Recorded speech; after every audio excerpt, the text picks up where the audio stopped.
პარლამენტში საგამოძიებო კომისიის სხდომა გაიმართა. დღეს ძირითადად განიხილეს ბიზნესის რეკეტი, არაადამიანური მოპყრობა და რეპრესიების კონკრეტული საქმეები. მოусმინეს თეიმურას ჭიჭინაძესა და შოთა მაჭარაშვილს. გამოცდილში, როდესაც გამოჩნდნენ ახალგაზრდა რეფორმატორები და შევიდნენ პარლამენტში, ვერაბიშვილი იყო ეკონომიკური კომისიის თავმჯდომარე და იმ დღის შემდეგ დაიწყო სერიოზული შემოტევები უკვე გესზე ხელში ჩასაგდებად. იუსაიდიც უმაგრებდა მათ ხარს, იყო ესეთი ემრიხი წარმომადგენელი მათი, რომელიც ესეთი გაერთიანებული ძალებით ცდილობდნენ, რომ რაღაცნაირად მოხდარიყო, რომ ეს გესი ჩამოერთმიათ. ბევრი ჭიდაობა, ბევრი სასამართლოები, რომელიც ყველა აბსოლუტურად ჩვენ სასამართლოდ, ჩვენ სასამართლოდ დამთავრდა საერთაშორისო არბიტრაჟით, მათ შორის შეიძლება ითქვას, რომ მაშინ ვერ მოგვერიეთ. 2005 წლიდან უკვე დაიწყო მასირებული შეტევა. ჯერ იყო ძალისმიერი მეთოდით, როდესაც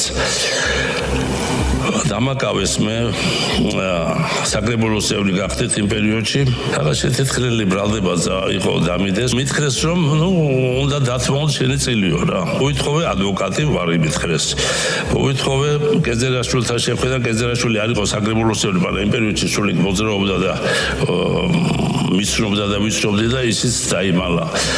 ჩემი გულუბრყვილობით ვთხოვე იქ პრეზიდენტთან დამარეკიო თქო და საერთოდ ყოველგვარი იზოლაციაში მომაქციეს. დაიწყო დამუშავება, იქ ხალხშვილებს მიხსენებდნენ, ხალხი სამი ბიჭი მყავს, ხან იმას უნდა დათმო. ამ დროს დაუკავებიათ პარალელურად გესის დირექტორი ბატონი ჩაჩქიანი, რომელიც ჩამოიყვანეს ზინვალიდან, დაუთმეს ჩვენ ეს წილი. ეს მორალური წნეხი კონკრეტულად რაში გამოიხატებოდა, როდესაც შვილები გიხსენეს. შვილები და დაჭერა ჩემი. თქვენი დაჭერა იყო მუქარა და შვილებზე თუ დაგემუქრნენ. კი, შვილებს. ამ დროს დაემთხვა, რომ უგულავა დაინიშნა პირველ სალამ აირჩევდნენ ქალაქის მერად. პირველი რაც მან გააკეთა, რომ ეს იყო, რომ ეთყობა სერიოზული დავალება ჰქონდა, რომ ბოლომდე მომხდარი იყო ამ შინვერის აღება. თავის წყალკანალის უფროსად მოიყვანა გამუშვა სერიოზული პროფესიონალი სარციძე და მოიყვანა ვინმე კელბაქიანი, გიგი კელბაქიანი.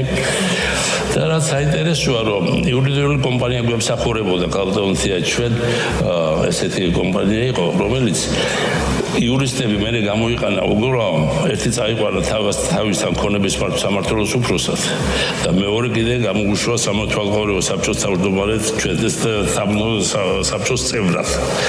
ისე რომ ამ იურიდიულ კომპანიას ვალდებულება ჰქონდა 8 წლის განმავლობაში, რაც არ უნდა მომხდარიყო ჩვენი არავითარი ინფორმაცია გარეთ არ უნდა გასულიყო. გამოიყენა რა ეს ხალხი, ერთი ხოგერ ქონების მართვაში ქალაქის ალაფიშვილი, მეორე ყავლაშვილი. მოხდა შემოსევა ჩაჩქანი დაუბარებია უგულავას. და მოთხოვა ის მე რო ვახსენე წეგან სასამართლოში შეტანილი იმაზე ვარის თქმა. ჩაჩქანი წავიდა ვარზე, იმიტომ რომ მაგას არ ქონდა უფლება ჩვენს გარეშე ამაზე ხელი მოეწერა. მთელი დღე ყავდა დაკავებული უგულავას თავის კაბინეტში. ბოლოს რაც არ მოიგონა, ბევრი რაღაც მოიგონა, ბლანკი არ მაქვს, ეს არ მაქვს და იზოლირებული გახადეს და ერეკა ბოლოს ალიკო კობაიძე არის ერთ-ერთი ჩვენი პარტიორი იყო და ურეკა იმას და შინვალიდან ჩამოატანია ბლანკი. ეს გამეხდება უკვე რა.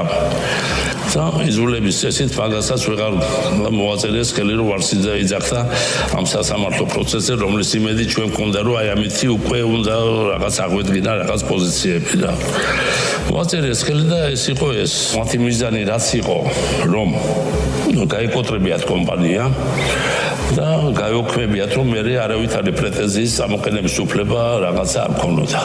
გააკოტრეს გაკოტრების რეჟიმში როგორც იყო წესი და მთელი ეს ქონება მოხდა გადანაწილება ჩვენი ნაშრომი, ნაწვალები, მრავალმილიონიანი ქონების გადანაწილება მოხდა. გარდა იმისა, რომ გესი საქმეს გარდა ამისა ჩვენ ქონდა ძალიან ბევრი კიდე მეორე გესი ქონდა თმანიში რაღაცა.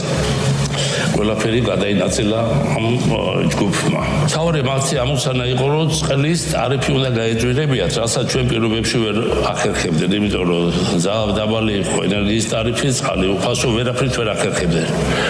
და როგორც კი ეს გაკეთდა, მოგეხსენებათ, რომ კატასტროფულად გაიზარდა ამას შემდეგ, რომელიც ამ ძიმეთვირთად დააწვა მოსახლეობას და რომელსაც ესაც იხდეს. ტარიფი გაზარდეს, გადაეცა წყალგარდნას. ეხლა როგორც გითხარით, იგი ბიზნეს გულაოს ბიზნეს პარტნიორი იყო ეს კელვაკიანი, მის გასხვისებაზე, ამ წყლის გასხვისებას და ტარიფი თვითონ დაუწესა ინვესტორებს.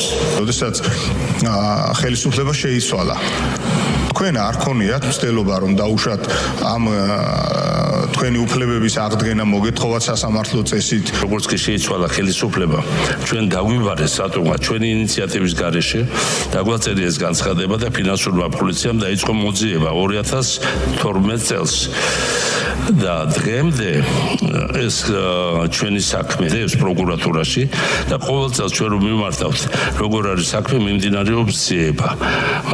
ეს არის პასუხი, რასაც ჩვენ ვღებულობთ მთელი ამ 13 წლის განმავლობაში საქმე დახურული არ არის, მიდის, მაგრამ არ დაზარალებულად ავართ ცნობილი, არაფერი არის ესე გაჩერებული. თორე ყველა მტკიცებულება წარდგენილი არის იქ.